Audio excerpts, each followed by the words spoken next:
Bismillahirrahmanirrahim. Assalamualaikum warahmatullahi wabarakatuh.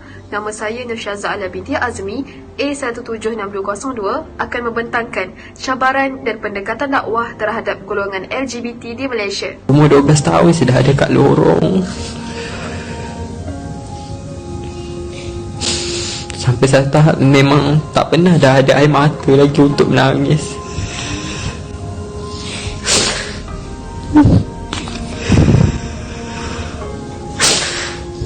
Saya tak tahu saya nak salahkan siapa.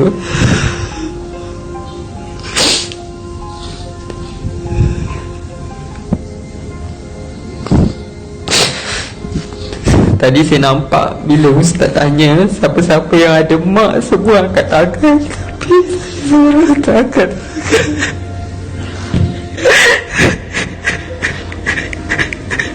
Allah sayang dunia akhirat. Allah sayang mas kan. Nak tahu apa itu LGBT? Jom kita dengarkan. LGBT atau juga dikenali dengan nama lain, GLBT adalah merujuk kepada sekelompok golongan yang mengamalkan cara hidup gay, lesbian, biseksual dan transseksual.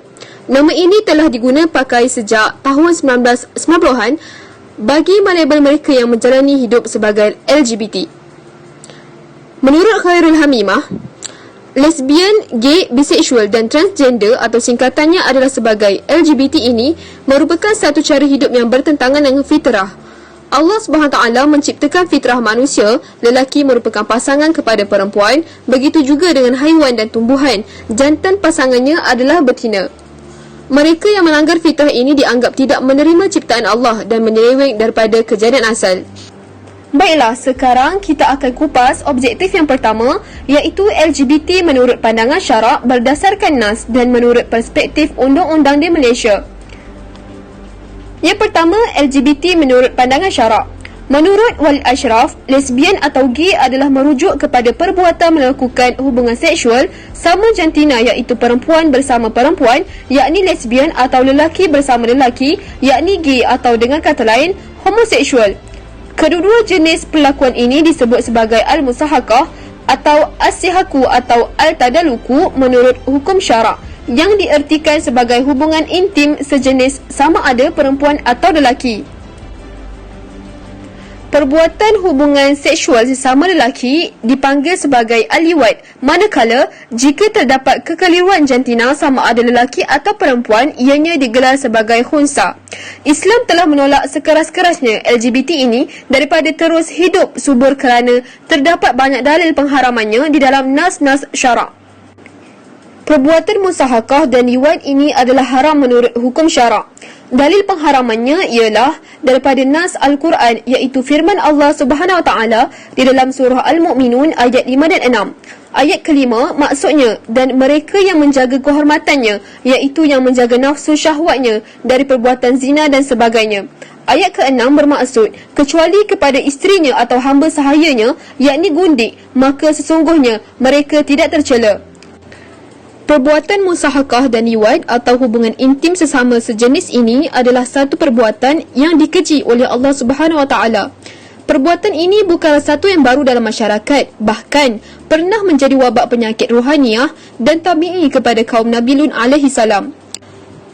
Akibat tabiat mereka yang suka melakukan hubungan sejenis ini, kaum Lut dianggap sebagai satu kaum yang jahat, perosak dan penjenayah oleh Allah Subhanahu Wa Taala di dalam surah Hud ayat 77 sehingga 81. Baiklah, seterusnya LGBT menurut perspektif undang-undang di Malaysia. Di Malaysia, tiada peruntukan perundangan spesifik terhadap gerakan LGBT. Namun, perbuatan homoseksual dan seksual di luar tabi'i merupakan satu kesalahan berdasarkan undang-undang di Malaysia. Merujuk kepada Undang-Undang Jenayah Sivil Seksyen 377B kerana keseksaan memperuntukkan bahawa sesiapa yang melakukan hubungan seks luar tabi'i secara sukarela akan dihukum penjara maksimum 20 tahun termasuk sebatan.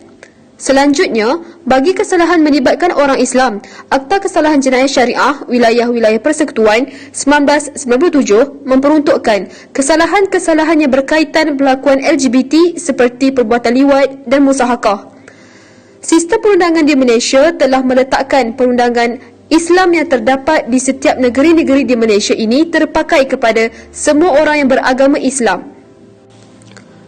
Perbuatan LGBT ini tidak dikategorikan sebagai kesalahan zina yang boleh dikenakan hukuman hudud, tetapi ianya adalah perbuatan maksiat yang boleh dikenakan hukuman ta'zir oleh pemerintah ke atas pelakunya jika didapati bersalah menurut undang-undang Islam. Adalah diingatkan bahawa pelaku kepada LGBT di negara ini adalah tertakluk kepada undang-undang kesalahan jenayah syariah yang sedang berkuat kuasa di wilayah persekutuan dan negeri-negeri di seluruh Malaysia. Walaupun begitu, baru-baru ini telah bangkitnya kes berkaitan dengan LGBT iaitu individu yang bernama Iki Putra merupakan seorang lelaki beragama Islam yang telah dituduh dengan kesalahan cubaan melakukan persetubuhan di luar tabi'in di bawah Seksyen 28 yang dibaca bersama dengan Seksyen 52 Enakmen Jenayah Syariah Selangor 1995. Mahkamah Persekutuan sebulat suara membenarkan cabaran undang-undang dibuat oleh beliau terhadap Seksyen 28 Enakmen Jenayah Syariah Selangor 1995 dan sekaligus mengenepikan Undang-Undang Syariah Selangor yang menetapkan seks di luar tabi'i sebagai satu jenayah. Seksyen 28 Enakmen Jenayah Syariah Selangor 1995 ini memperuntukkan seks luar tabi'i boleh dihukum adalah bercanggah dengan Perlembagaan Persekutuan. Menurut Khalid Nizam, hal ini juga telah menjadikan Enakmen Jenayah Syariah Selangor tersebut tidak sah dan tidak berperlembagaan. Seterusnya, cabaran yang dihadapi oleh pendakwah dalam mendepani golongan LGBT di Malaysia. Pendakwah adalah orang yang berusaha mengajak orang lain ke arah yang lebih baik melalui cara tertentu dan tersendiri. Terdapat beberapa cabaran luaran yang dihadapi oleh pendakwah ketika ingin menyampaikan dakwah. Pertama, sikap pendakwah itu sendiri yang tidak menghayati akhlak baik dalam kehidupan, di mana Allah telah tegaskan dalam surah Al-Baqarah ayat 44 dan surah As-Saff ayat 2 sehingga 3. Kedua-dua maksud ayat tersebut mencela orang yang menyuruh berbuat baik tetapi peribadi mereka sendiri tidak melakukan semua kebaikan sebagaimana yang disuruh. Contohnya, para pendakwah mengajak golongan LGBT ini untuk berubah ke arah lebih baik. Namun, isteri atau anak-anak pendakwah sendiri dilihat suka menghukum golongan ini di media sosial dengan menggunakan perkataan yang kasar, malah turut suka menyindir. Ini akan mengakibatkan masyarakat tidak menghormati dan mempersendakan pendakwah itu sendiri. Yang kedua, penyelarasan organisasi, iaitu tiada penyelarasan antara satu dengan yang lain dalam konteks aktiviti, kumpulan sasar, masa dan tempat. Masalah pengurusan dan pentadbiran dakwah yang tidak cekap dalam mengendalikan kerja-kerja dakwah seringkali dikaitkan dengan kaki tangan pengurusan, di mana ketidakcekapan mengurus aktiviti disebabkan kerana kurang pengalaman, tidak memiliki ilmu pengurusan yang mencukupi, tiada pemantauan daripada pihak atasan dan sebagainya. Pendakwah pada setiap zaman tidak akan meninggalkan beberapa uslub untuk membantu mereka dalam menyebarkan dakwah agar ianya dapat disampaikan dengan berkesan dan mencapai matlamatnya. Antara uslub yang dapat diterapkan oleh para pendakwah kepada golongan mad'u adalah seperti berikut. Yang pertama, pendekatan berbicara dengan hikmah dan lemah lembut. Segala cara penyampaian pendakwah kepada golongan ini haruslah pelbagai mengikut keperluan dan jangan sekali-kali menekan dengan semangat yang bergelora, cara terburu-buru dan kedengkian kerana akan menyebabkan terkeluar daripada konsep al-hikmah. Selain itu, pendakwah hendaklah menggunakan perkataan yang baik ketika ingin menyampaikan kata-kata teguran atau nasihat kepada golongan LGBT ini. Dan pendakwah juga tidak seharusnya mengherdik, menghina dan mencaci mereka di atas sikap dan perbuatan yang telah mereka lakukan. Yang kedua, pendekatan berhujah dengan bernas. Pendakwah tidak seharusnya tergopoh-gopoh, melayani perasaan dengan penuh kasih sayang dan perlu dielakkan daripada sifat-sifat negatif seperti marah dan mengeluarkan kata-kata kesat yang boleh menyinggung perasaan para pendengar. Pendakwah juga perlu mengeluarkan hujah yang bernas tetapi mudah difahami dengan memudahkan bahasa, gaya penyampaian dan pendekatan yang sesuai. Malah, pendakwah juga perlu mempunyai perasaan hormat kepada pihak sasaran yakni LGBT seraya mengharapkan mereka beroleh manfaat dan taufik hidayah hasil daripada mujadalah tersebut. Yang ketiga, pendekatan nasihat secara baik. Pendakwah hendaklah menggunakan kata-kata yang sesuai apabila berbicara dengan golongan ini kerana mereka juga mempunyai perasaan seperti kita. Dan yang keempat, pendekatan melalui program bimbingan, di mana program bimbingan juga merupakan medium untuk pendakwah menyampaikan dakwah, di mana pendakwah boleh turun ke lapangan untuk memberikan bantuan makanan, bantuan ubat-ubatan atau bantuan kewangan kepada mereka.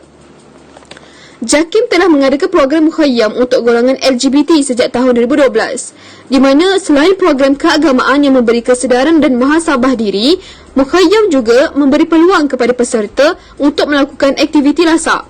Walau bagaimanapun, semua aktiviti pengisian rohani tetap menjadi asas utama program seperti kelas fardu ain, kelas bacaan Al-Quran, program penghayatan Islam dan ceramah motivasi diri. Walaupun usaha untuk menarik perhatian mereka adalah agak sukar, namun sudah semestinya para pendakwah perlulah memainkan peranan penting untuk menarik mereka daripada terus terjerumus dan terjebak dengan kegiatan yang tidak sihat ini.